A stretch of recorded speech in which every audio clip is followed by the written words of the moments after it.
Welcome to Testosterothon. 28 movies so manly, they'll triple your sperm count.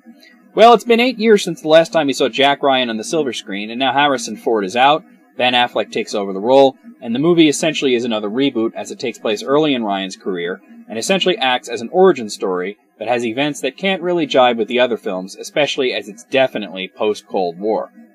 What's also interesting is that the first 3 books in the series were Red October, Patriot Games, and Clear and Present Danger.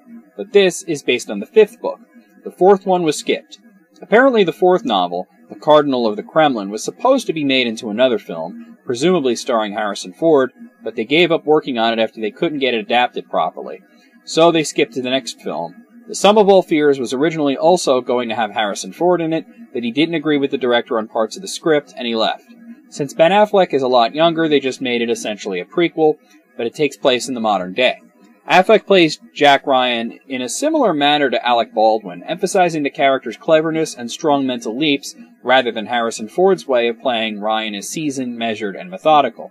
I was prepared to not like Affleck in this role, but he does a pretty decent job, at least on par with Alec Baldwin.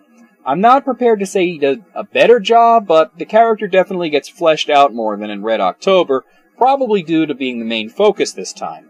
The plot in this one has to do with the terrorists getting a hold of an old plutonium from the warhead from the wreckage of a downed jet fighter. After it's recovered, it's sold for a rather cheap price to a group of neo-fascists who use it to make nuclear weapons, which is then smuggled into the United States for an attempt on the life of the president, many of his top aides, and several thousand people by having it detonate at the Super Bowl, hoping to blame the Russian government, causing a war between the two superpowers. Jack Ryan is fairly new to this analyst thing. As a matter of fact, he's not even yet married to his wife from the other films, and it shows that their relationship more in the beginning stages. Morgan Freeman plays the director of the CIA, who acts as Ryan's mentor in this film. This is a pretty meaty role for him. He does mentor roles a lot, but usually all he gets to say is wise things, and maybe he explains the plot at one point or another. It was nice to see Freeman get to actually flex his acting muscles a bit. I also like James Cromwell as the president. He always seems to pop up in strong secondary roles.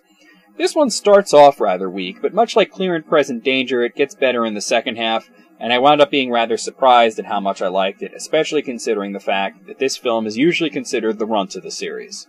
It's not as smart as the previous film, but it makes up for it with its slow building of tension, eventually coming to standoffs nearly as tense as Red October. Say what you will about Ben Affleck, but he has his own way of playing Jack Ryan. He's not doing it like Harrison Ford, and although he's closer to Alec Baldwin, he manages to bring a little more levity to the role. The one thing that was a little disappointing was that they wanted to give Jack and Kathy an origin here, and their relationship isn't really explored as well as it could be. She practically disappears in the second half, and honestly, she didn't have a place in the plot at all. It seems like a throwaway. But overall, this was surprisingly decent. On the machismo meter, I'm going to give this one an 8. It's a bit manlier than I expected it to be, especially when Ryan shows an enormous amount of balls by going over everyone's head, including the president's at the end, and vastly overreaches his authority in a last-ditch gamble to stave off a devastating war. Sometimes you gotta break the rules, and he manages to do this rather well. For the actual score, I'll give it a 7. It's more enjoyable than Patriot Games, but not as complex, so everything sort of evens out.